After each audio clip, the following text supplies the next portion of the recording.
దినమున షునేమి అనే పట్టణంలో కనురాలు అనే ఒక స్త్రీ ఉన్నారు. ఆమె పేరైతే అక్కడ రాయలేదు, కానీ ఆమె క్యారెక్టర్ రాశారు. పిల్లరా చూడండి, సారేపతిలో ఒక విధవరాలు అని రాయబడింది ఆమె క్యారెక్టర్. సో ఇక్కడ కూడా పిల్లరా గమనించండి, మరి షునేమి అనే పట్టణంలో మనము అక్కడ ఆమె పేరు రాయాలి. ఆమె క్యారెక్టర్ ఏమంటే ఆమె గనురాలు స్త్రీ. గనురాలుగా ఎప్పుడు ఎంచబడుతుంది అనేది మనం ఆలోచిస్తే ఒక 3 పాయింట్లు చెప్పి నేను వాక్యంలోకి వెళ్ళాలని ఆశపడుతున్నాను. పిల్లరా, మొట్టమొదటిగా స్త్రీ గనురాలుగా ఎంచబడాలి అంటే ముందు ఆమె ఎవరిని గణపరచాలి? దేవుణ్ణి గణపరచాలి. ఎవరిని గణపరచాలి? దేవుణ్ణి గణపరచాలి మొట్టమొదటిగా. రెండవది, స్త్రీ గనురాలుగా మార్చబడాలి అంటే రెండోది పిల్లరా ఆమె తల్లిదండ్రులను గణపరచాలి. రెండోది ఎవరిని గణపరచాలి? తల్లిదండ్రులను గణపరచాలి. మూడవదిగా స్త్రీ గనురాలుగా ఏర్పరచబడాలి అంటే మూడవది ఆమె భర్తను గణపరచాలి. మూడోది ఎవరిని గణపరచాలి? భర్తను. హల్లెలూయా. ఇప్పుడు గమనించండి, గనురాలుగా నువ్వు ఎంచబడాలి, నీకు దేవుడు గనురాలు అనే ఒక గుర్తింపు, ఒక పేరు నీకు ఇవ్వాలి, ఒక ముద్ర, ఒక బిరుదు నీకు ఇవ్వాలి అంటే ఈ 3 లక్షణాలు నీ దగ్గర ఉండాలి. మొట్టమొదటిగా నువ్వు ఎవరిని గణపరచాలి? దేవుని గణపరచాలి. దేవుడు ఈక్వల్ దేవుని సేవకుడు ఎవరైనా పర్వాలేదు. సో పిల్లరా, దేవుని కానీ దేవుని సేవకులు ఇద్దరు ఒకే దగ్గర ఉంటే, సో దేవుని సేవకుని గణపరచాలి. రెండవది పిల్లరా తల్లిదండ్రులు. రెండోది ఎవరు? తల్లిదండ్రులను గణపరచాలి. మూడవది కట్టుకున్న భర్తను గణపరచాలి. సో గమనించండి, చాలా మంది స్త్రీలలో ఈ 3 పర్ఫెక్ట్ గా ఉన్న స్త్రీలు తక్కువ. 3 పర్ఫెక్ట్ అంటే ఏంటి పిల్లరా? నిజాయితీ. పర్ఫెక్ట్ అంటే వారి జీవితంలో అంతగా ఉండేవారు తక్కువ. కొంతమంది తల్లిదండ్రులకు వీరత చూపిస్తారు, కానీ ఎవరికి వీరత చూపించరు? ఎవరు కనపరచరు? భర్తలు కనపరచరు. ఆడున్నాడులే, ఆడి వరకు ఎందుకు? ఎవరిని చెప్పాలి? కట్టుకుని భర్తనే ఏమన్నా ఆడు. అమ్మా తల్లి, నీ భర్తను ఆడనుకున్నా ఈడనుకున్నా ఎక్కడ దాకా ఉండాలా మాట? 4 గోడల ఇల్లు కూడా కాదు. ఇల్లు అంటే పోషణ చెందదు. 4 గోడలు నీ బెడ్రూమ్ వరకే ఉండాలి. నువ్వు ఎంత ప్రేమగా పిలుచుకున్నా, కన్నన్నా, పొన్నన్నా, సున్నా అన్నా, ఏమనుకున్నా కూడా 4 గోడల మధ్యనే ఉండాలి తప్ప గోడలు దాటి ఎక్కడికి రాకూడదు, బయటికి రాకూడదు. అంటే నీ తల్లిదండ్రులకు కానీ, నీ అత్త మామములకు కానీ, నీ యొక్క అన్నదమ్ములకు కానీ ఎవరికి కూడా ఏం చేయకూడదు? నీ భర్త గురించి చెడుగా చెప్పకూడదు, నీ భర్త గురించి తప్పుగా మాట్లాడకూడదు. ఇది బైబిల్ చెప్తున్న సత్యం. రెండవది, కొంతమంది భర్తను గౌరవిస్తారు కానీ ఎవరిని గౌరవించరు? తల్లిదండ్రులు గౌరవించరు. పిల్లవలేనంత వరకు తల్లిదండ్రులు చాలా గౌరవిస్తారు. ఎప్పుడైతే భర్త వచ్చిన తర్వాత ఇప్పుడు తల్లి మాటలు లెక్కలేదు, తండ్రి మాటలు లెక్కలేదు. పిల్లరా, అప్పుడు దాకా తల్లిదండ్రుల చుట్టూ తిరిగిన ఈమె ఇప్పుడు భర్త రాగానే తండ్రి మాటలు వెళ్తారు. ఏమన్నా అంటే మా ఆయన అడగలమ్మా, మా ఆయన అడగాలి, అక్క అదే బుజ్జి ఇలాగంటేనే నా సంబంధం అడగదు. మా ఆయన అడగాలి, నీ సహోదరుడా భర్తకి చెప్పి చేయాలి కాదన్న. కానీ గమనించు, నీ ఆత్మీయ జీవితంలో నువ్వు దేవునికి గణపరచబడాలి, దేవుని ఘనతపరచాలి. రెండవది, తల్లిదండ్రులు కూడా లోపడాలి. నీ భర్తకి ఎంత వేధిస్తున్నావో నీ తల్లిదండ్రులకు కూడా అదే వెయిట్ ఇవ్వాలి. నీ తల్లిదండ్రులకి ఎంత వెయిట్ ఇస్తున్నావో నీ భర్తకు కూడా అదే వెయిట్ ఇవ్వాలి. మూడవది ఎవరన్నాను? దేవుడు. ఇప్పుడు దేవుణ్ణి కూడా కొంతమంది గణపరచాలి.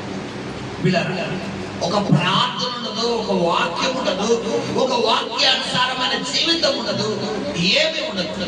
ఇప్పుడు మనం చదువుకున్న ఈ వాక్యంలో ఈ షునేమి పట్టణంలో ఉన్నటువంటి గనురాలు అనే గుర్తింపు, ఈ బిరుదు పొందినటువంటి స్త్రీలో ఈ 3 లక్షణాలు పుష్కలంగా కనబడుతున్నాయి. ఎలా చెప్పగలరండి అంటే అక్కడ ముందుగానే ఉంది. అక్కడ దేవునికి సాదృశ్యంగా ఉన్నటువంటి దైవ సేవకుడు ఆమె ఏం చేస్తుంది? చెప్పాలి, ఒక షెల్టర్. అక్కడ దైవ సేవకుడు అడిగినట్టుందా? ఈమె ఆయనకి షెల్టర్ ఇస్తున్నట్టుందా? సో ఈ అమ్మటే పిల్లగా డైరెక్టర్ గా పాస్టర్ గారు మీరు మా ఇంట్లోకి వచ్చారండి, మా ఇంట్లో వచ్చి రెస్ట్ తీసుకోండి, ఈ ప్రాంతానికి వచ్చిన వల్ల అని చెప్పంటే సరిపోతా? ఎవరిని అడుగుతుంది? వెళ్ళి ముందుగా చెప్పాలి, తన భర్తను అడుగుతుంది. చాలా మంది కుటుంబాల్లో భార్యలు వీళ్ళ భర్తకి చెప్పి కూడా చాలా వ్యవహారాలు చేసేస్తారు, చాలా అప్పులు చేసేస్తారు, చాలా తతంగాలు ఉంటాయి వీళ్ళకి. ఎవరు వీళ్ళరా కనీసం నా భర్తకి ఇది చెప్పాలి, నా భార్యకి ఇది చెప్పాలి, నా భార్యకి చెప్పకుండా ఇది ఉండకూడదు, ఈ రహస్యం నా భార్యకి తెలియకుండా ఉండకూడదు, ఈ రహస్యం నా భర్తకి తెలియకుండా ఉండకూడదు అన్న ఆలోచన ఎవరు కూడదంటే భార్య భర్తలకు ఉండదు. ఒకరికి తెలియకుండా ఒకరికి రహస్యాలు. కొన్ని కుటుంబాలతో చాలా బాధాకరం. భర్త ఫోన్ మొబైల్ పాస్వర్డ్ భార్యకి తెలియదు, భార్య ఫోన్ పాస్వర్డ్ భర్తకి తెలియదు. ఒకవేళ అడిగారు అనుకోండి, నీకు చెప్పాల్సిన అవసరం నాకు లేదు, నిన్ను అడిగానా, నీ ఫోన్ నిన్ను అడిగానా, నీ ఫోన్ నేను అడిగాను, నీ పాస్వర్డ్ నా ఫోన్ అడుగుతున్నావు అని చెప్పి డైరెక్టర్ గొడవ వేసుకుంటారు. ఇప్పుడు భర్త అనుకుంటాడు, దీంతో నా గొడవ ఎందుకులేరా బాబు అని చెప్పి భర్తలు ఆ టాపిక్ డైవర్ట్ అయిపోతుంది. ఇప్పుడు భార్య అనుకుంటాను, నేను నిన్ను అడిగానా అని చెప్పి భర్త రివర్స్ వేసేయగారు డైలాగ్, సర్లే అని చెప్పి. ఇప్పుడు అడగగానే పాస్వర్డ్ చెప్తలేదంటే మ్యాటర్ నట్ట కాదంట. ఇప్పుడు అదే అడిగిన తీసుకో ఫోన్ వాడుకో అని చెప్పి పాస్వర్డ్ నొక్కేసి పాస్వర్డ్ చూపించాం అనుకోండి, ఇప్పుడు అందులో మ్యాటర్ ఉంటుందా? చెప్పాలి, గమనించండి. భర్త నాకు అడుగుతుంది, ఏమని అడుగుతుంది? చదువునన్న మాట. కావున మనము అతనికి గోడ మీద ఒక చిన్న గది కట్టించి అందులో అతని కొరకును మంచము బల్ల పీట దీపస్తంభము ఉంచుదుము. ఓకే, అతడు మన యొద్దకు వచ్చుచున్నప్పుడల్లా అందులో బస చేయించు వచ్చినని చెప్పాను. హల్లెలూయా. చూసారా, ఈమె గనురాలు అని పిల్లల గమనించండి. ఈమె కొనియాడబడుతుంది, ఈమె గనురాలు అని పిల్లరా ఈమె చెప్పుకోగలుగుతుందంటే ఎవరి నిర్ణయం చెప్పున కూడా తీసుకుంటుంది. ఇవిడే భర్త నిర్ణయం కూడా తీసుకుంటుంది. భర్త ఇష్టానికి ప్రాధాన్యత ఇస్తుంది. కొంతమంది భార్యలు ఉంటారు, నా ఇష్టమే నాకు, నేను చెప్పిందే జరగాలి, నీ ఇష్టంతో నాకు సంబంధం లేదు. మళ్ళా రివర్స్ లో కౌంటర్ ఎలా ఉంటే, నా ఇష్టాన్ని గౌరవించువా, నా ఇష్టానికి వెయిట్ ఇవ్వా. హల్లెలూయా. గమనించండి, ఇక్కడ ఈమె ఎలా అడుగుతుందా? అయ్యా, తన పెనిమిడి దగ్గరికి వెళ్ళేవాళ్ళు, అయ్యా ఈ ఊర్లోకి తరచుగా ఒక దైవ సేవకుడు వస్తున్నాడు అయ్యా, అతడు చాలా ప్రార్థనా పూర్వకంగా ఉన్నాడు, చాలా భక్తిగా ఉన్నాడు. అయితే అతను ఊరిలోకి వచ్చినప్పుడల్లా షెల్టర్ కోసం ఇబ్బంది పడుతున్నాడు, అతడు నివాసం కోసం ఇబ్బంది పెడుతున్నాడు. మన ఇల్లు ఉంది కదా, మన ఇంటి పైన ఒక గది కట్టిస్తాం. ఆల్రెడీ గది ఉందా, కట్టిద్దాం అంటున్నారా? చెప్పాలి, గది కట్టిద్దాం అంటే చూడండి ఎంతగా దేవుడికి వెయిట్ ఇస్తుంది.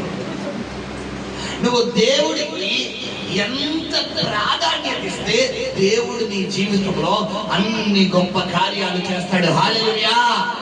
చాలా జాగ్రత్తగా వినండి ఈ మెసేజ్. ఈమె ఒక దైవ సేవకుడికి, ఒక దేవుడికి తన భర్తకు ఇచ్చిన వెయిట్ వల్ల ఈమె పరదరగా నేను చెప్పబోయే వాక్యంలో ఎలాంటి మేలు ఈమె లబ్ధి పొందిందో ఈ రోజు నీకు తెలియబడబడుతుంది. హల్లెలూయా. సరే, ఆ దైవ సేవకుడికి చెప్పిందంట, గెహాజీతో ఎలీషా ఇద్దరికి కూడా చెప్పి, రండయ్యా మా ఇంటికి రండయ్యా, మా ఇంటి పైన మీకు షెల్టర్ ఏర్పాటు చేస్తున్నట్టు. ఎలీషా వెళ్ళారు, ఆ రూమ్ లో రెస్ట్ తీసుకున్నారు. అతనికి కావలసినటువంటి మన సామాగ్రి అంతా కూడా సమకూర్చారు. సరే, ఇలా జరుగుతూ క్రమముగా ఆ ప్రాంతానికి వచ్చినప్పుడల్లా ఎలీషా ఆ ప్రాంతంకి వచ్చిన డైరెక్టర్ గా ఒక గెస్ట్ హౌస్ కు వెళ్ళినట్టుగా ఆమె ఇంటికి వెళ్ళడం, ఆ రూమ్ లో రెస్ట్ తీసుకోవడం జరుగుతుంది. సరే, ఈ విధంగా ఆమె ఉచితంగా ఈ దైవ సేవకుడికి ఇన్ని సేవలు చేస్తుండడం చూసి ఒకరోజు ఎలీషా హృదయంలో దేవుడు ఒక ప్రేరేపణ పెడుతున్నాడు. ఏంటంటే, అయ్యా ఈమె మనకు ఇంతగా సఫరీలు చేస్తుంది కదా, ఇంతగా సేవలు చేస్తుంది కదా, ఈమెకి ఏదైనా అవసరమేమో ఒకసారి అడుగయ్యా, ఒకవేళ రాజులతో మాట్లాడమంటారా, అధికారులతో మాట్లాడమంటారా? ఈమెకి ఏమన్నా డబ్బు కావాలా, ఆస్తి కావాలా, అంతస్తు కావాలా, ఇంకేమన్నా కావాలేమో అడిగయ్యా అని అడుగుతుంటే గెహజీ వెళ్ళి చెప్తున్నాడు, అయ్యా ఆమెకి ఎవరు లేరు, పిల్లలు లేరు అన్నాడు. చదువు మా మాట. ఆ మాట చెప్పగానే నీకు నేనేమి చేయవలెనని, నీకు నేను ఏమి చేయవలనని రాజుతోనైనను, 13వ వచనం చదువు, రాజుతోనైనను సైన్యాధిపతితోనైనను నిన్ను గూర్చి నేను మాట్లాడవలెనని కోరుచున్నావా అని అడుగమని. అంటే ఏ విధంగా అంటే నీకు రికమెండేషన్ కావాలా? ఇప్పుడు చాలా మంది MLA recommendation, MP recommendation, CM recommendation అంటారు కదా. అలాగా నీకేమన్నా రికమెండేషన్ చేయమంటావా? నేను ఒక మాట చెప్పానంటే నీకు పనులన్నీ స్పీడ్గా అయిపోతాయి అని అడుగుతున్నాడు. ఈ ఎలీషా వచ్చి ఈ కుమార్తె, ఈ గనురాలైనటువంటి ఈ స్త్రీని అడుగుతుంటే ఈమె ఇచ్చిన సమాధానం ఎలా ఉంది? అందుకామె నేను నా స్వజనులలో కాపురం ఉన్నానను. హల్లెలూయా. స్వజనులు అంటే ఎవరు పిల్లరా? ఎవరు? వారి ఇంటి వారు, పుట్టింటి వారు. అంటే ఆమె పుట్టి లేది ఆ ఊరే. కాబట్టి ఇప్పుడు ఆమెకు అధికారులు తెలుసుంటారా లేదా, సైన్యాధిపతులు తెలుసుంటారా లేదా? కాబట్టి అయ్యా నేను స్థానికంగా ఈ ఊరిలోనే ఉంటున్నానయ్యా, నేను పుట్టింది ఇక్కడేనయ్యా, నేను పెరిగింది ఇక్కడేనయ్యా, నేను నా స్వజనులు, నా సొంత జనుల మధ్య, నా సొంత ప్రజల మధ్య, నా బంధువుల దగ్గర నేను ఉంటున్నానయ్యా, నాకు ఏం వద్దయ్యా అని ఈమె చెబుతూ తర్వాత ఏమంటుంది? ఎలీషా ఆమె నేనేమి చేయకోరుచున్నానని వాడిని అడుగగా గెహజీ ఆమెకు కుమారుడు లేడు మరియు ఆమె పెనిమిటి ముసలివాడును అతనితో చెప్పాను. హల్లెలూయా. ఇప్పుడు అడుగుతున్నాడు, గెహజీని పిలిచి అడుగుతున్నాడు, ఆమెకి ఏదన్నా ఇవ్వాలని ప్రేరేపణ వస్తుందయ్యా, కానీ ఆమె ఏ వద్దంటారు? ఆమె మనకి చేస్తున్న సర్వీసెస్ నచ్చి నాకు ఏదైనా ఇవ్వాలని ఆశగా ఉంది, కానీ ఆమె ఏమి వద్దంటుండే గెహజీని దేవుడు వాడుకుని అయ్యా ఆమెకు పిల్లలు లేరయ్యా, ఆమెకు పిల్లలు కావాలి అని చెబుతూ తన భర్త ఏమో ముసలివాడు, వృద్ధాప్యంలో వచ్చేసాడు. కాబట్టి ఈమెకు పిల్లలు లేరయ్యా అని చెప్తుంటే ఇప్పుడు ఎలీషాకు ఒక ఆధారం దొరికేసి వెంటనే ఈమెను పిలిపిస్తున్నాడు. పిలిపించి పిల్లరా ఒక వాక్యం అంతా మనం చదువుకుంటే సమయం ముంచిపోతుంది. నేను చెప్తామనుకున్న వాక్యం వేరు, ఈరోజు ఇందులోంచి అసలు సబ్జెక్ట్ రాబోతుంది. సో ఆమెకు వెంటనే అమ్మ వచ్చే ఏడాది నీకు ఒకటి చక్కటి కుమారుడు ఉండబోతున్నాడు, నీకు కుమారుడు పుట్టబోతున్నాడు అమ్మ అని చెప్తాడు. సరే ఆ అధ్యాయం అంతా మనం చదువుకున్న ఎడల అలాగే ఎలీషా చెప్పిన విధంగానే ఆమెకు చక్కని కుమారుడు పుడతాడు. కొన్ని రోజుల తర్వాత ఆ కుమారుడు ఒక కొద్ది సమయం ఆడుకుంటుంటే ఆ కుర్రవాడికి తలపోటు వస్తుంది. తలపోటు చేయమని నా తలపోయేనే అని చెప్పి ఆ తల పట్టుకుని ఏడుస్తుంటే పిల్లరా గమనించండి, ఆ తల్లి ఆ కుమారుడిని ఆదరిస్తూ తన ఇంట్లో చేర్చుకున్నప్పుడు మరి కొన్ని క్షణాలకి ఆ కుమారుడు ఏమైపోతాడు? చనిపోయిన తర్వాత ఇప్పుడు మరలా జరుగుతుంది. చదువు మా మాట కంటిన్యూషన్. ఎన్నో వచ్చిన 21 చదువు. అప్పుడు ఆమె పిల్లవాడిని దైవజనుని మంచం మీద పెట్టి తలుపు వేసి బయటకు వచ్చి ఒక పనివాణిని ఒక గాడిదను నా యొద్దకు పంపుము, నేను దైవజనుని యొద్దకు పోయి వచ్చేదనని హల్లెలూయా. కుమారుడు చనిపోయిన కుమారుణ్ణి తీసుకుని పిల్లరా హాస్పిటల్కి వెళ్ళాలా? చావు బతుకులు ఉన్న వ్యక్తిని తీసుకెళ్ళి హాస్పిటల్కి వెళ్ళాలా? వైద్యుడి దగ్గరికి వెళ్ళాలా? క్షమించిన హాస్పిటల్ దగ్గరికి వెళ్ళాలా? దైవ సేవ దగ్గరికి వెళ్ళాలా? ఎక్కడికి వెళ్ళాలి? హాస్పిటల్. కానీ ఏం చేస్తుంది? తీసుకొచ్చి కుమారుని ఎక్కడ పెడిస్తుందంట? తన ఇంటి పైన దైవ సేవకుడికి మంచము, దీపస్తంభము, బల్ల ఇవన్నీ సిద్ధపరిచింది కదా. ఆ దైవజనుడు పడుకునేటటువంటి మంచం మీద పడుకోబెట్టేసి తలుపులేసేసి కిందకు వచ్చి తన ఇంటి దగ్గర ఉన్నటువంటి పనివాడిని పిలిచి నాకు ఒక పనివాడు, తన యజమాని పిలిచి నాకు ఒక పనివాడిని ఇచ్చి ఒక గాడిని ఇచ్చి పంపించయ్యా అని అడుగుతుంది భర్తని. అడుగుతుంటే భర్త ఏమిటి సమాధానం చెప్తున్నాడు? చదువు. అతడు నేడు అమావాస్య కాదే, విశ్రాంతి దినము కాదే, అతని యొద్దకు ఎందుకు పోదు అని అడుగగా ఆమె నేను పోవుట మంచిదని చెప్పి గాడిదకు గంత కట్టించి తాను ఎక్కి తన పనివానితో శీఘ్రముగా తోలుము, నేను నీకు సెలవిచ్చితేనే గాని నిమ్మలముగా తోలవద్దను. హల్లెలూయా. ఇప్పుడు కుమారుడు చనిపోయాడన్న విషయం కనీసం భర్త దగ్గర చెప్పిందా అంటే చెప్పలేదు.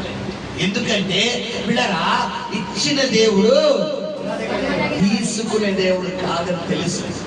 సో ఇప్పుడు కుమారుడు చనిపోయాడన్న విషయం కనుక భర్తకి చెబితే భర్త గమనించండి, ఒకవేళ అల్ప విశ్వాసేమో, ఒకవేళ భర్త బిడ్డరా మైండ్ కొంచెం డిస్టర్బ్డ్ ఏమో, ఒకవేళ భర్తకి చెబితే ఈమెలో ఉన్న ఆ విశ్వాసము బలహీనమైపోతుందేమో. ఇన్ని ఆలోచనలు తనలో కలిగి ఈమెం చేస్తుందంటే, అమ్మా ఈరోజు అమావాస్య కాదే, ఈరోజు విశ్రాంతి లేదు, ఈరోజు ఆదివారం కాదే, ఈరోజు ప్రార్థన లేదు కదా, మరి ఇప్పుడు దైవ సేవకుడి దగ్గరికి ఎందుకు వెళ్తానండి, ఇప్పుడు చర్చికి ఎందుకు వెళ్తున్నావు అని అడుగుతుంటే ఈమె సమాధానం చెప్పాలా లేదా? ఏమంటుంది? నేను వెళ్ళుట మంచిదయ్యా అంటుంది. హల్లెలూయా. ఇప్పుడు భర్త ఏమన్నా వాదిస్తున్నాడా? కొన్ని కుటుంబాల్లో భర్త మామూలుగా వాదించడమ్మో పిల్లల మామూలు పీకి పగ పెడతారు. ఒక 5 నిమిషాలు డ్యూటీ నుంచి భార్యలు రావడం లేట్ అయినా ఎందుకు లేట్ అయింది, ఫోన్ ఒకవేళ ఎంగేజ్ అవుతుంది, ఎందుకు ఎంగేజ్ అవుతుంది, ఎవరు మాట్లాడుతున్నారు, అంతసేపు నేను చేస్తానని తెలియదా, ఆ ఫోన్ పెట్టేసిన ఫోన్ ఎత్తాలని తెలియదా, ఇదేనా నాకు వెళ్తున్నా వెయిట్. నాకు తెలిసిన ఒక సహోదరుడు భార్య భర్తలు ఉన్నారు, ఆ ఇంట్లో గృహకుడుకు పెట్టినప్పుడు ఆ సహోదరు నాతో ఏడుస్తూ చెప్పింది, నేను ఒక చోట జాబ్ లో జాయిన్ అయ్యాను, అక్కడికి జాయిన్ అవును అంటే భర్తే బలవంతమైన జాబ్ లో జాయిన్ చేసాడు. సరే తన బాస్ అమ్మాయి ఫోన్ చేసి ఏదో ఇమీడియట్ లో ఒక మ్యాటర్ మాట్లాడుతున్నారు, అదే టైంకి అయ్యగారు ఫోన్ కొట్టాడు. ఇప్పుడు ఫోన్ మాట్లాడుతుంటే ఎంగేజ్ అవుతుందంటే ఏం చేయాలి, ఆగి మళ్ళా చేయాలి, అవునా కాదా? అయ్యగారు నిమిషంలో 10 సార్లు కొట్టాడంట. రింగ్ ఎంగేజ్ అవుతున్నా ఎక్కడం లేదంటే అవతల వైపు ఎమర్జెన్సీ కాదు మాట్లాడుతున్నాడా కాదా? ఇప్పుడు ఈ భర్త గారు అలా ఒక 10 నిమిషాలకి మొత్తం ఇరిటేషన్ అయిపోయి ఏదో మంచి వార్త చెప్తాం అనుకుని ఫోన్ చేశాడు. ఈ ఫోన్ ఎంగేజ్ ఇంకా రకరకాల డ్రీమ్స్, కొంతమంది మైండ్ లో పిక్చర్ వేసేసుకుంటారు, అది అవునా కాదా, మంచా చెడా ఉన్నదా లేదా, ఇదేమీ లేదు. భర్త కానీ భార్య కానీ విడరా ఆ డ్రీమ్స్ మొత్తం వేసేసుకుని ఆ పిక్చర్లన్నీ వేసేసుకుని ఫోన్ ఒకవేళ ఎంగేజ్ అవుతుందనుకోండి కొట్టి ఎవరితో మాట్లాడాలి, ఏం మాట్లాడతారు, ముందు సమాధానం చెప్పండి, మొత్తం పైరైపోతుంది. ఇప్పుడు ప్రేమగా మాట్లాడదాం అనుకున్న మాటలు మొత్తం ఏమైపోతాయి, మొత్తం గంగలో కలిసిపోతాయి. హల్లెలూయా. గమనించు, ఒక భర్త కానీ భార్య మీద నీకే ఉండాలి, నమ్మకం ఉండాలి. ఒక భార్య కానీ భర్త మీద నీకే ఉండాలి, నమ్మకం ఉండాలి. హల్లెలూయా. నీకు భర్తగా భార్య మీద, భార్య కానీ భర్త మీద ఏముండాలి, ఇరువురికి నమ్మకాలు ఉండాలి. ఒకరి మీద ఒకరికి నమ్మకం ఉన్నప్పుడే నీ యొక్క భాగస్వామ్యం, నీ యొక్క సంసారం, నీ జీవితము క్షేమంగా నిండు నూరేళ్ళు ముందుకు కొనసాగుతుంది. హల్లెలూయా. సరే ఈ భర్త అడుగుతున్నాడు, అమ్మా ఈరోజు విశ్రాంతి దినం కాదే, ఈరోజు అమావాస్య కాదే, మరి ఎందుకు వెళ్తున్నావమ్మా అని అడుగుతుంటే బిడ్డరా భార్య నేను వెళ్ళుట మంచిది అన్నాడు. ఇప్పుడు వెంటనే భర్తకు అర్థమవుతుంది, ఓహో నా భార్య ఏం చేసినా మంచి చేస్తాడు, మంచిది అంట కదా, సర్లే ఎందుకు తన చెప్తుందని చెప్పి వెంటనే ఎవరికి సపోర్ట్ చేస్తున్నాడు, భార్య. ఇప్పుడు భర్తకి డెసిషన్ కి భార్య వెయిట్ ఇచ్చింది కాబట్టి కదా భార్య డెసిషన్ భర్త వెయిట్ ఎత్తున్నాడు, అవునా కదా? అయ్యా మన ఇంటి మీద ఒక సేవకుడు పెడదాం అనుకుంటున్నాను అని ఈమె డైరెక్టర్ వెళ్ళి పిల్లల భర్తకి వెళ్ళి, ఇగో పాస్టర్ గారు మన ఇల్లు వస్తున్నారు, మన ఇల్లు కట్టిద్దాం అనుకుంటున్నాను, మన అభిప్రాయం ఏంటి, ఎలా అడిగితే బాగుంటుందా? రెండోది ఇల్లు కట్టిద్దాం అనుకుంటున్నాను, వెళ్ళి ఇల్లు తీసుకురా, వెళ్ళి తాగిపోతాను తీసుకురా, ఎలా బాగుంటుందా? ఎలా అడిగినట్టుంది అక్కడ? ఆమె ఎలా అడుగుతుంది, అయ్యా మన ఇంటికి వస్తున్నాడు, తరచుకి ప్రాంతానికి వస్తున్నాడు, అతడు షెల్టర్ నివాసం కోసం ఇబ్బంది పడుతున్నాడు. సో అతనికి పైన ఒక రూమ్ కట్టిద్దాం అనుకుంటున్నానయ్యా అని పెనిమిటితో మర్యాదగా, వినయముగా, విధేయతగా, లోబడే విధంగా మాట్లాడింది. ఇలాంటి మాటలకు భర్తలు ఈజీగా పడతారా లేదా చెప్పాలి. భర్త అన్నవాళ్ళు గట్టిగా అడిగి చెప్పండి అమ్మా. మేము భర్తలము అన్నవాళ్ళు గట్టిగా అడిగి చెప్పండి. మేము భర్తలు అన్నవాళ్ళు గట్టిగా అడిగి చెప్పండారా అన్నయ్యలో. మేము భర్తలు అన్నవాళ్ళు గట్టిగా అడిగి చెప్పండి. మేము భార్యలు అన్నవాళ్ళు గట్టిగా అడిగి చెప్పండి. ఓకే, ఇప్పుడు భర్తలారా, మీ భార్యలు ఏదైనా చెబితే లోబడుతున్నారా, రిజెక్ట్ చేస్తున్నారా? మనం ఏం చేయాలి? బైబిల్ ఏం చెప్తుంది? భర్తలారా, భర్తలారా మీ భార్యలను ప్రేమించండి. భార్యలు అలా మీ భర్తలకు లోబడండి. మ్యాటర్ మొత్తం రివర్స్ అయిపోయింది ఇక్కడ. దేవుడు స్త్రీకి ఏం చెప్తున్నాడంటే, స్త్రీలారా అటువలే మీ సొంత పురుషునికి లోబడండి. పురుషులారా అటువలే మీ సొంత స్త్రీలను ప్రేమించండి అన్నాడు. పాపం పౌలు గారు చెప్పారు ఈ మాటలు. ఆయనకి ఏమవలేదు, పెళ్ళి అవ్వలేదు కాబట్టి చెప్పేసి.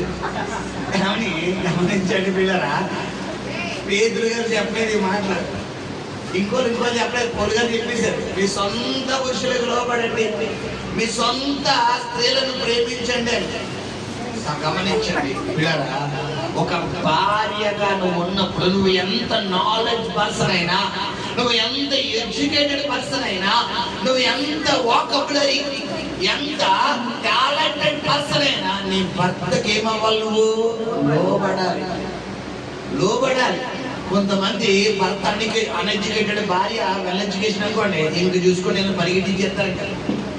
ఇక మాట్లాడితే నోరు తెలుసు, అన్ని ఇంగ్లీష్ ముక్కలే. పిల్లరా, వీడికేమో కొత్త కొత్త అక్షర ముక్క రాదు, ఆవిడేమో కొత్త కొత్త తెలుగు ముక్క రాదు. మొత్తం ఇంగ్లీష్లోనే. What is this? మొత్తం ఇంగ్లీష్లోనే. తద్వారా వారి జీవితంలో భయంకరమైనటువంటి అనర్థాలు.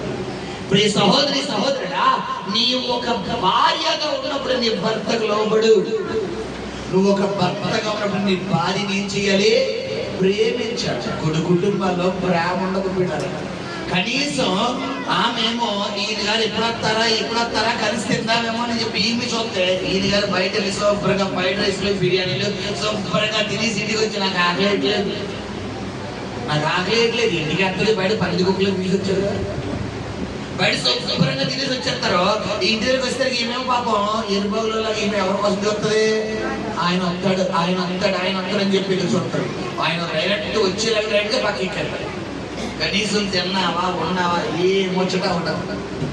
కొన్ని కుటుంబాల్లో భర్తేమో నేను కలిసిన భార్యతో తినాలని ఆశపడతాడు. ఈవిడ శుభ్రంగా వండి వండగా సగం ఆల్రెడీ కొంతమంది సగం కూర ఎక్కడ లేకపోతారు. ఆ వండే పాత్రలు ఉంటారు కదా, అక్కడ వండేది వెళ్ళే కదా. అందరినీ అనట్లేదమ్మా, అందరినీ అనట్లేదు. పాస్టర్ గారు మమ్మల్ని తిడుతున్నారు. నేను అందరికీ సమన్యాయ పాలన. ఇక్కడ ఎవరు ఎక్కువ కాదు, అందరికీ సమన్యాయంగా కడుపు నిండా పెట్టాలి భోజనం. హల్లెలూయా. నాకు అక్కలు ఎక్కువ కాదు, అన్నం తక్కువ కాదు, అందరూ సమానమే. హల్లెలూయా. సరే గమనించండి పిల్లరా, కొన్ని కుటుంబాల్లో భార్యలు ఎలా ఉంటాయి, కొన్ని కుటుంబాల్లో భర్తలు ఎలా ఉంటారు. గమనించు ప్రియ సహోదరి, సహోదరుడా, నీ భర్త ఎప్పుడు నేను గౌరవిస్తాడంటే నీ భర్త ఇష్టాన్ని నువ్వు రెస్పెక్ట్ చేసినప్పుడే. నీ భార్య ఎప్పుడు నీకు లోబడుతుందంటే నీ భార్య ఇష్టాన్ని నువ్వు రెస్పెక్ట్ చేసినప్పుడే. కొన్ని కుటుంబాల్లో భార్య భర్తలు ఒకరిని ఒకరు ప్రేమించుకోకపోవడానికి కారణం ఏంటో తెలుసా పిల్లరా? ఒకరిష్టాన్ని ఒకరు ఏం చేసుకోరు, గౌరవించుకోరు. ఈవిడ మార్కెట్ తీసుకెళ్తాడు ఆయన, ఈవిడికి ఏదో నచ్చింది కొండం. గమనించండి, ఆయన అంటాడు నువ్వు అది కట్టుకోకంటే నేను ఇదే కట్టుకోండి, నువ్వు అలా తయారవుతా, నేను ఇలాగే తయారవుతా. ఇప్పుడు ఇష్టాన్ని పెరుగుతుందా తగ్గిపోద్దా చెప్పాలి. ఒకరొకరు ఇష్టం పెరుగుతుందా తగ్గిపోద్దా చెప్పాలమ్మా, తగ్గుతానే పెరుగుతాడా? తగ్గిపోయింది. కారణం ఒక్కరి ఇష్టాన్ని ఒకరు ఏం చేసుకోవట్లేదు, గౌరవించుకోవడం లేదు. ఇక్కడ అలా జరుగుతులేదు. ఈమె కనురాలుగా ఉంది కాబట్టి ఈమె ఏం చేస్తాడు, ఒక్కరి ఇష్టాన్ని ఒకరు ఏం చేస్తుంది, ఈమె రెస్పెక్ట్ చేసుకుంటుంది. మొట్టమొదటిగా భర్త పర్మిషన్ అడుగుతుంది. రెండవదిగా కుమారుడు విషయంలో ఒక ప్రమాదకరమైనటువంటి పరిస్థితి అయినప్పటికీ ఎవరికి చెప్పడం లేదు, భర్తకి చెప్పకుండా ముందు అర్జెంటుగా నేను దైవజనుడి దగ్గరికి వెళ్ళాలి. ఈ సమస్య నుండి ఒక దేవుడు, ఒక దైవ సేవకుడు తప్ప నన్ను మరొక వ్యక్తి విడిపించలేడు అని ఎవరి మీద పూర్తిగా డిపెండ్ అయిపోయింది, దేవుడి మీద డిపెండ్ అయిపోయింది. హల్లెలూయా. నీకు ఏ సమస్య వచ్చినా నువ్వు అలాగే డిసైడ్ అవ్వాలి. కొన్ని కుటుంబాల్లో పిల్లరా ఈ అత్తగారులు కొంతమంది ఉంటారు. ఈ అత్తగారులు ఈ కోడళ్ళు సరిగ్గా ఎదుర్కోలేక ఎవరి చెవులు కొరికెత్తారు చెప్పాలి. భర్త చెవి కొరికెత్తారు. మీ అమ్మ అలా, మీ అమ్మని అడుగు, మీ అక్క అలా, మీ అక్కను అడుగు, నువ్వు అడిగమ్మా, నేను అడగాను. మళ్ళీ ఏం తక్కువైపోద్ది, డిమాండ్, ప్రెస్టేజ్ తగ్గిపోకూడదు.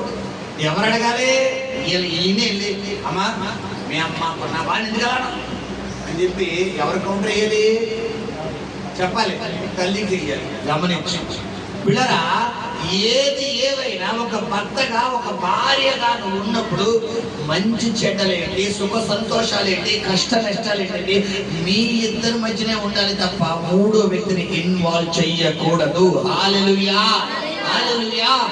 అలా ఉన్నప్పుడే నీ ఆత్మీయ జీవితం క్షేమంగా వెళ్ళిపోతుంది. కొన్ని కుటుంబాల్లో ఎలా ఉంటుందంటే వ్యవస్థ, పిల్లల భార్యాభర్తల వ్యవస్థ, ఈయన గారు ఏమన్నా అన్నాడప్పుడు అర్జెంటుగా ఫోన్ వెళ్ళిపోతుంది అమ్మగారి దగ్గర. చెడకి పుట్టిండికి మీ అల్లుడు ఎలా అన్నాడు, అర్జెంటుగా ట్రైన్ టికెట్ తీసుకొని వచ్చే, బస్సు ఎక్కి వచ్చే, తీసుకెళ్ళిపోయి. కనీసం ఒక ఆలోచన కానీ ఎందుకన్నాడు, ఇందులో నా పొరపాటు ఏమన్నా ఉందా, నా తప్పు ఏమన్నా ఉందా, నేను ఏమన్నా తొందరపడ్డానా, నేను ఇలా అనొచ్చా అనకూడదా, ఇలా మాట్లాడొచ్చా మాట్లాడకూడదా అని ఆలోచన ఎవరు కూడదు పిల్లరా, భార్యలు కూడదు. కొన్ని కుటుంబాల్లో కొన్ని చిన్న చిన్న భార్యలు కొంచెం మిస్టేక్లు చేస్తారు. కూరలు ఉప్పు తక్కువ వేయడమో, సార్లు ఉప్పు తక్కువ వేయడమో ఏదో కలిపి జరుగుతుంది. ఇప్పుడు వెంటనే వెళ్ళిపో, మీ అమ్మ తీసుకురా, మీ నాన్న తీసుకురా. దీనికోసం కూరలో ఉప్పు తక్కువ అయిపోయింది. కూరలో ఉప్పు తక్కువ అయితే ఏం సరిపోతుంది, అమ్మకు ఉప్పు డబ్బా తీసుకురామని తీసుకుని సరిపోతుంది. దానికోసమే ఈయన మామూలు రాద్ధాంతం కానీ ఇంకా ఇనిపింగ్ పందిరి చేసేస్తారే. గమనించండి పిల్లరా, ఎటువంటి సమస్య వచ్చినా ఒక భర్తగా ఒక భార్యగా మీ ఇద్దరి మధ్యనే ఉండాలి తప్ప మూడు కంటి దాకా వెళ్ళకూడదు. హల్లెలూయా. ఇక్కడ తన సొంత కుమారుడు చావు బ్రతుకుల్లో ఉన్నప్పుడు కనీసం భర్తకు నోరిపోతుందా? సాక్షాత్తు దేవుడికి సాదృశ్యంగా ఎవరి దగ్గరికి వెళ్ళిపోతుంది, దైవజనుడి దగ్గరికి వెళ్తుంది. హల్లెలూయా. ఒకవేళ మూడో వ్యక్తిని ఇన్వాల్వ్ చేయాలంటే ఆయన ఎవరై ఉండాలి, దేవుడై ఉండాలి. లేని పక్షాన దైవ సేవకుడి దగ్గర నోరిప్పాలి తప్ప ఇరువురు కుటుంబాల దగ్గర నోరెప్పకూడదు, రాకూడదు. హల్లెలూయా. సరే, ఇలా జరుగుతున్న సమయంలో వెంటనే భర్త గాడిదను సిద్ధపరిచాడు. ఇప్పుడు తర్వాత ఏం జరిగింది చదవమ్మా. ఈ ప్రకారము ఆమె పోయి కర్మేలు పర్వతమందున్న ఆ దైవజనుడి యొద్దకు వచ్చెను. దైవజనుడు దూరము నుండి ఆమెను చూచి అదిగో ఆ షునేమీయురాలు నీవు ఆమెను ఎదుర్కొనుటకై పరుగున పోయి నీవును నీ పెనిమిటిను నీ బిడ్డను సుఖముగా ఉన్నారా అని అడుగమని తన పనివాడైన గెహాజీతో చెప్పి పంపాను. చదవమ్మా. అందుకామె ఏమంటే అక్కడ సుఖం ఉందా చెప్పాలి, సుఖం ఉందా? కానీ ఈమె ఎందుకు గెహాజీతో అలా చెప్తుంది? గెహాజీ కూడా ఎవరు, గెహాజీ ఒక మనిషే, శిష్యుడు 10 మనిషి అన్న విషయం పక్కన పెట్టండి. గెహాజీ కూడా ఎవరు, మనిషే. కానీ డైరెక్ట్ గా ఎవరికి చెప్పాలి వెళ్ళిపోయింది, దైవజనుడి. ఎవరు దైవజన సాదృశ్యం ఎవరన్నా చెప్పాను, దేవుడికి చెప్పాలని వెళ్ళిపోయింది. హల్లెలూయా. నీ కుటుంబ వ్యవస్థలో ఏ సమస్య వచ్చినా అయితే దేవుడు లేదా దైవ ధనుడి దగ్గర తప్ప 3 కంటి దగ్గరకు వెళ్ళనివ్వకు, రానివ్వకు. హల్లెలూయా. ఒకవేళ వెళ్తే ఇప్పుడు బాగానే మాట్లాడతారు, రేపు అన్న రోజు వాళ్ళు ఏం చేస్తారు, వాళ్ళకి అవకాశం వచ్చినప్పుడు దాన్ని తీసుకెళ్లి బయట 10 మందికి పంచిపెడతారు. ఇప్పుడు దైవజనుడు ఎలీషా గెహాజీ నుంచి పంపిస్తున్నాడు, అయ్యా ఆమె ఎదుగో దూరంగా వస్తుంది చూడు, షొనెమీరాలో ఉంది, ఆమె ఏదో సమస్యలో ఉంటేనేమో దగ్గరికి వస్తారు, తన భర్త తన బిడ్డ క్షేమంగా ఉన్నారా సుఖంగా ఉన్నారేమో ఒకసారి కనుక్కో అని చెప్పి ముందుగానే ఆమె రాకముందే ఈ యొక్క ఎలీషా గెహాజీ నుంచి పంపిస్తాడు. వెంటనే ఏమంటుంది, సుఖముగానే ఉన్నాము అంట. తర్వాత పిమ్మట ఆమె కొండ మీద నున్న దైవజనుని యొద్దకు వచ్చి అతని కాళ్ళు పట్టుకొనెను. గెహాజీ ఆమెను తోలివేయుటకు దగ్గరకు రాగా దైవజనుడు ఆమె బహు వ్యాకులముగా ఉన్నది. యెహోవా ఆ సంగతి నాకు తెలియజేయక మరుగు చేసెను. ఆమె జోలికి పోవద్దని వారికి ఆజ్ఞ ఇచ్చెను. హల్లెలూయా. డైరెక్ట్ గా ఎలీషా దగ్గరికి వచ్చేసి ఎలీషా కాలు పట్టేసి ఏడ్చేస్తుందంట. ఎలీషా కాలు పడితే ఏం చేస్తుంది, ఏడ్చేస్తుంది. వ్యాకులం అంటే బాధపడిపోతుంది. ఎందుకు ఏడుతుందో తెలియదు.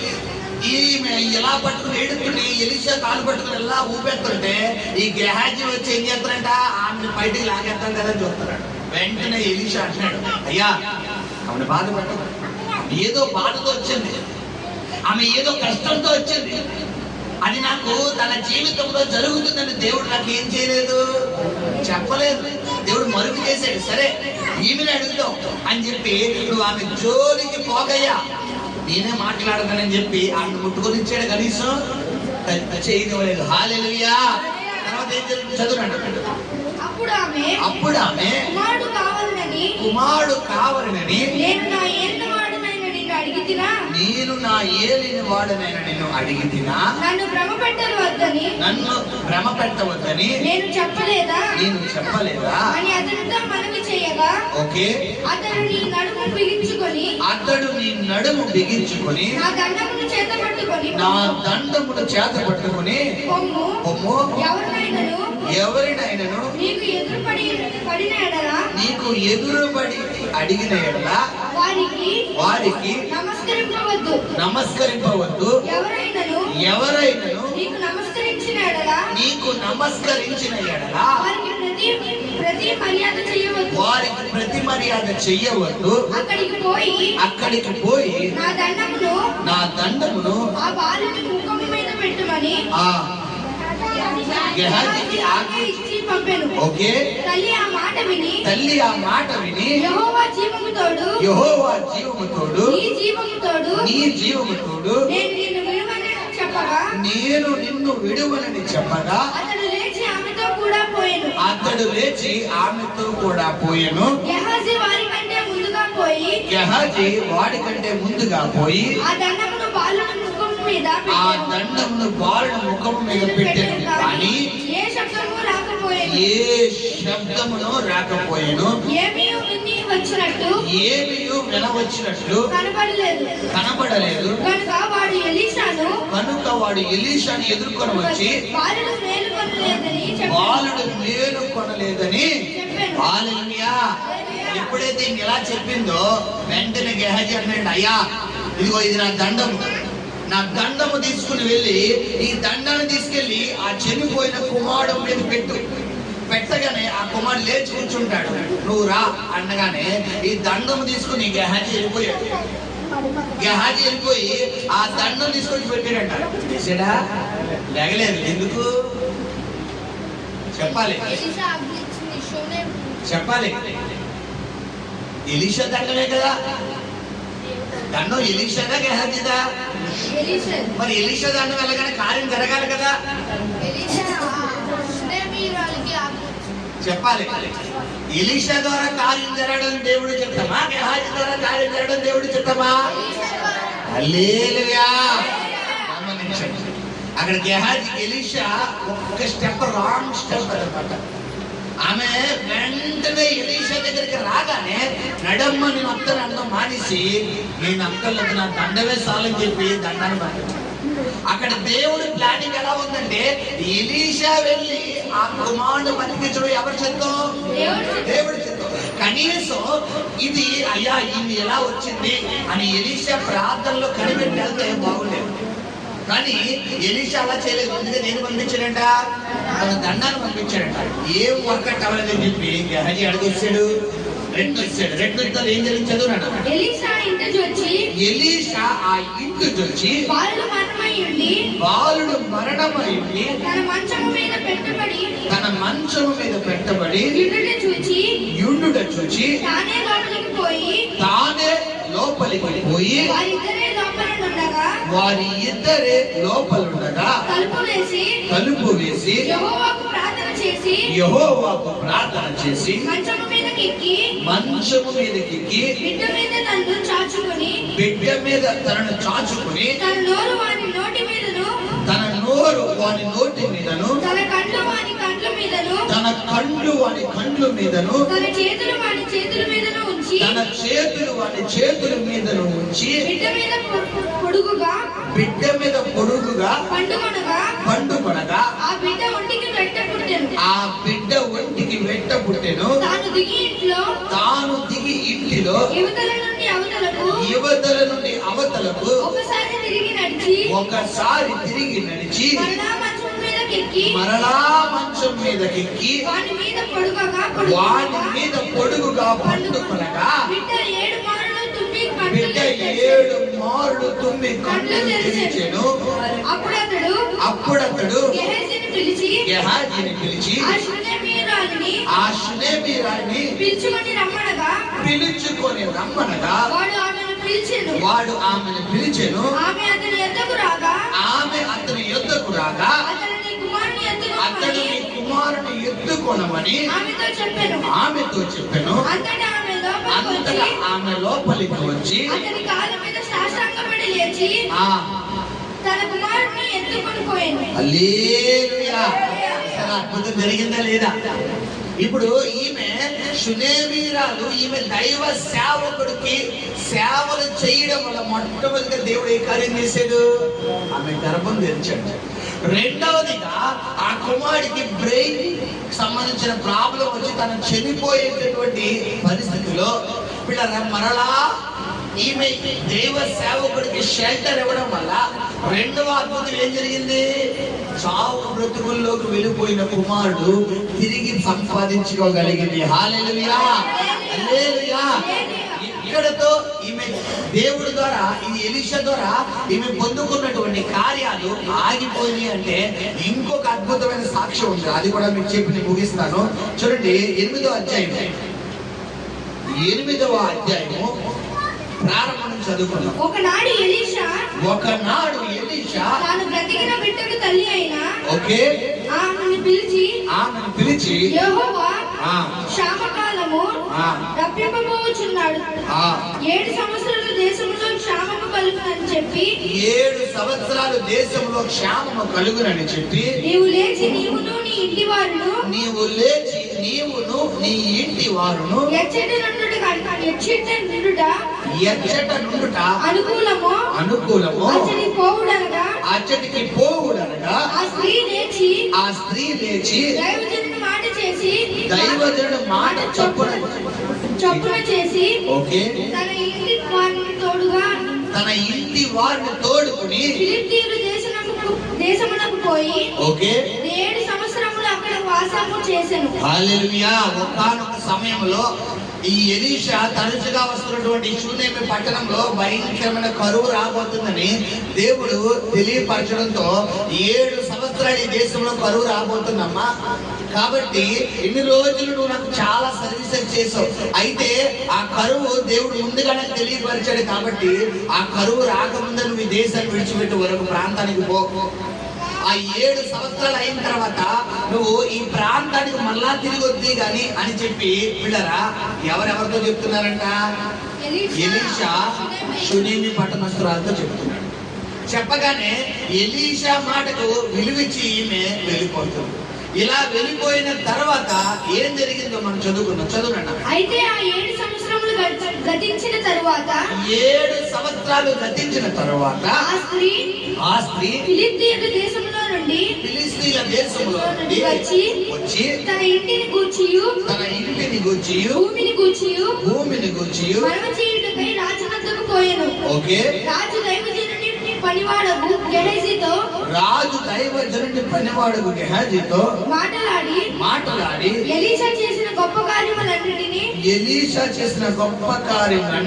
నాకు తెలియచెప్పమని ఆజ్ఞ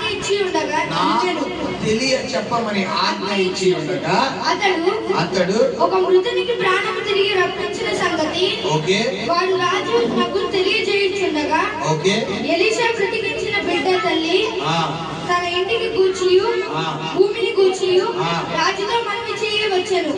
అంతటి గెహజీ నా ఏలిన వాడైన రాజా ఆ స్త్రీ ఇదే మరియు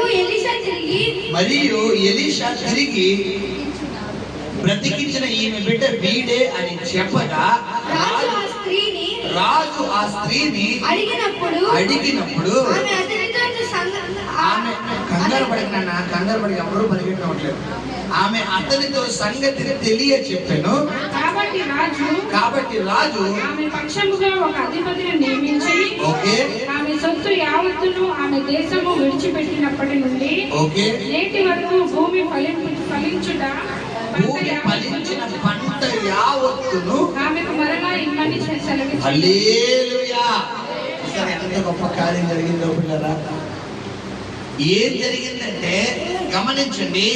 ఈమె ఆ ఎలీషా మాటకు లోబడి 7 సంవత్సరాలు తన స్థానిక దేశాన్ని విడిచిపెట్టి వెళ్ళిపోయి ఫిలిష్తీయుల దేశానికి వెళ్ళిపోయిన తర్వాత 7 సంవత్సరాలు అయిన తర్వాత మళ్ళా ఈమె తన ఏదైతే ఆ దేశము విడిచిపెట్టిందో ఆ ఇల్లు, ఆ వాకలి, ఆ పొలము, ఇవన్నీ మళ్ళా తను ఆ దేశానికి వస్తే ఆల్రెడీ ఆ దేశంలో ఉన్న కొంతమంది వ్యక్తులు ఏది ఆక్రమించేశారు? తన దేశాన్ని, అంటే తన ఇంటిని, తన పొలాన్ని అన్నింటినీ ఆక్రమించేశారు. ఆక్రమించేయడంతో ఈమె ఎవరి దగ్గరికి వెళ్ళిందంట? రాజుగారి దగ్గరికి వెళ్ళిందంట. రాజుగారి దగ్గరికి వెళ్ళి, అయ్యా మరి నమస్తే అయ్యా, నేను ఇదే ప్రాంతంలో కొన్ని సంవత్సరాలు బట్టి ఉంటున్నాను. అయితే రీసెంట్ గా మన దేశంలో కరువు వచ్చిందని నేను ఇక్కడ ఉండడము, మరి నాకు కరువు వల్ల ఇబ్బందులు అవుతాయని నేను వేరే ప్రాంతానికి వెళ్ళిపోయాను. అయితే అక్కడ 7 సంవత్సరాలు ఉన్నారు. ఇప్పుడు తిరిగి వచ్చిన తర్వాత నా భూమిని, నా పంటను, నా ఇంటిని ఇంకొకటి జప్తు చేసుకున్నాడు, ఇంకొకటి దొంగలించేశాడు. అయితే మీరు నాకు న్యాయం తీర్చాలయ్యా అని రాజుగారిని అడుగుతాం కదా అనుకునే లోపల దేవుడు ఆల్రెడీ పక్షంగా కార్యం చేసి రెడీగా ఉంచాడు. ఏంటి ఆ కార్యం అంటే, ఎలీషా షునేమి పట్టణంలోకి అడుగు పెట్టినప్పుడు ఆ ప్రాంతంలో ఒక షునేమీరాలు కనురాలైన స్త్రీ ఉందని, ఆమె ఎలీషాకి ఒక ఇంటి మీద ఒక గది కట్టించిందని, తర్వాత ఎలీషా ప్రార్థన చేయగా ఆమెకి గర్భం దాల్చిందని, తర్వాత ఒక కుమారుడు పుట్టాడని, తర్వాత ఆ కుమారుడికి ఒక రోజు తలపోటు వచ్చి చనిపోయాడని, ఎలీషా ప్రార్థన చేస్తే బతికాడని ఆల్రెడీ గెహాజీని దేవుడు వాడుకొని ఎవరికి చెప్పలేస్తున్నారు? దేవుడు రాజుకు చెప్పలేదు. దేవుడి స్కెచ్లు ఎంత ఘనంగా ఉంటాయో ఆల్రెడీ ఎప్పుడో చెప్పొచ్చు కదా, ఎప్పుడో చెప్పుకుంటొచ్చు కదా. కరెక్ట్ గా దేవుడు ఈ మేము ఎంట్రన్స్ లో ఉంది, కరెక్ట్ గా రాజు గారి దగ్గరికి వెళ్దాం అనుకుంటాం. కరెక్ట్ గా అదే టైంకి దేవుడు గెహాజీ మైండ్ లో చెప్తున్నాడు, ఆ షునేమీరాల గురించి దేవుడు చేసిన కార్యం ఉంది కదా, నా కుమారుడు, నా సేవకుడు వాడుకునే కార్యం చేశాను కదా, ఆ కార్యం గురించి రాజుగారితో చెప్పు అని చెప్పి దేవుడు ఎవరితో చెప్పిస్తున్నాడు? గెహాజీతో మాట్లాడి రాజుగారితో. కరెక్ట్ గా ఇలా రాజుగారికి గెహాజీకి డిస్కషన్ జరుగుతుంది.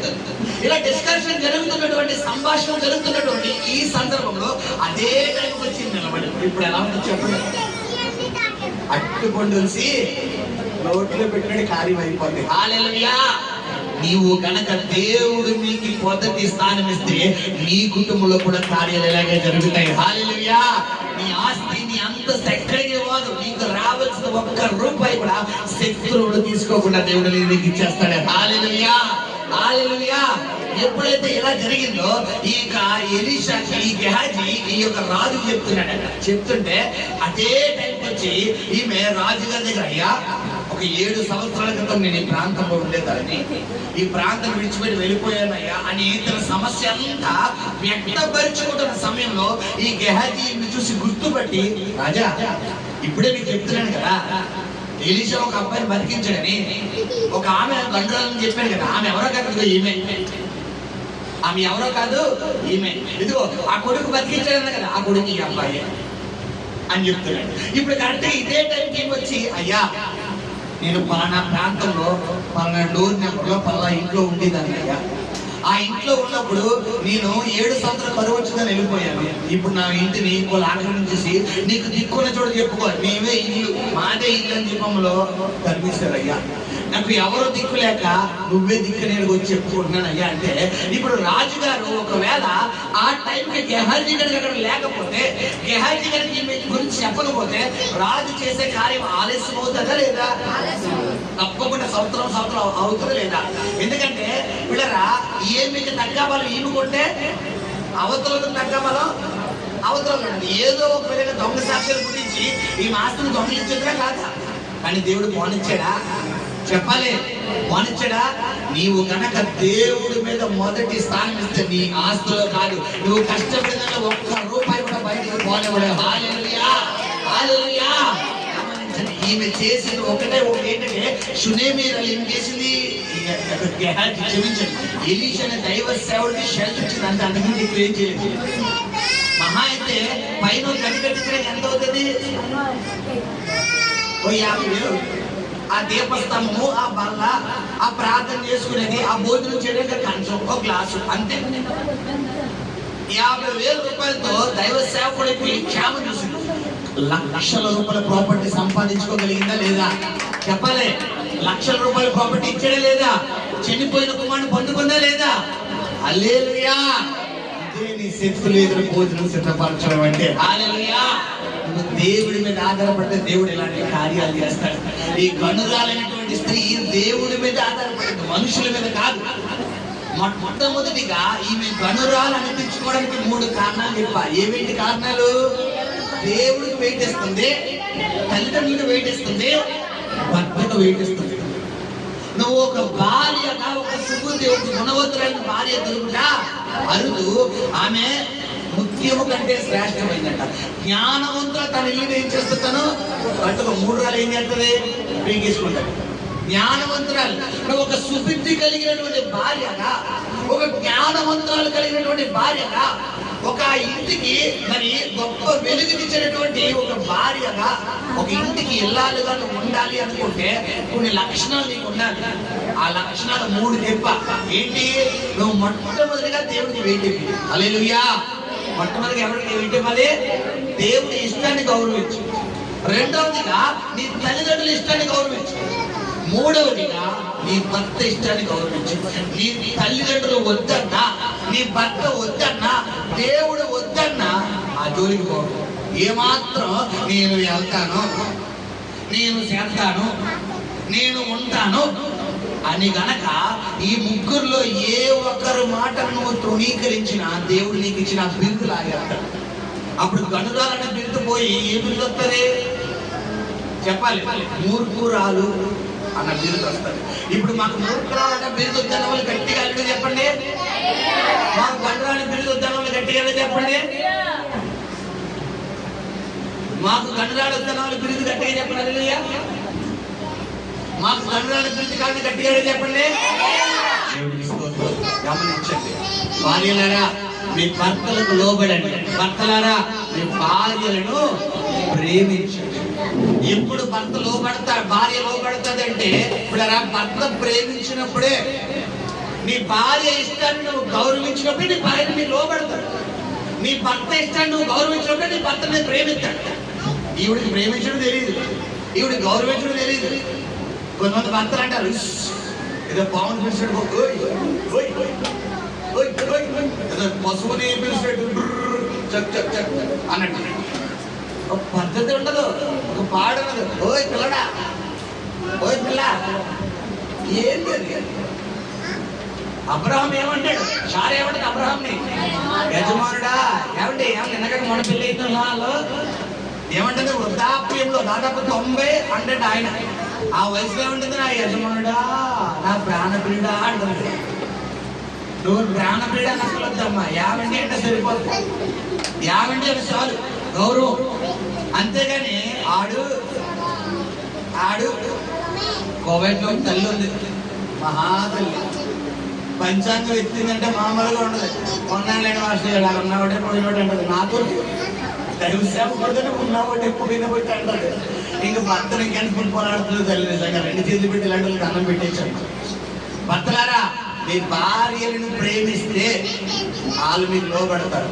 భార్యలారా, మీ భర్తలను ప్రేమిస్తే వారు మిమ్మల్ని ప్రేమిస్తారు. గమనించండి, 2 మాటలు. 3 చెయ్యాలి, 2 చెయ్యాలి. హల్లెలూయా. గమనించండి, గనురాలైన స్త్రీ ఈ 3 చెయ్యగలిగింది కాబట్టి తన కోల్పోయినటువంటి కుమారుని దక్కించుకోగలిగింది, కోల్పోయినటువంటి ఐశ్వర్యాన్ని దక్కించుకోగలిగింది. మరలా ఎక్కడైతే అవమానం జరిగిందో అక్కడ దేవుడు ఘనతను సిద్ధపరిచేశాడు. హల్లెలూయా. ఇట్టి వాక్యం దేవుడు మీ వెనుకలో దీవించును గాక. కళ్ళు మూసుకుందాం, ప్రార్థన చేస్తాడు.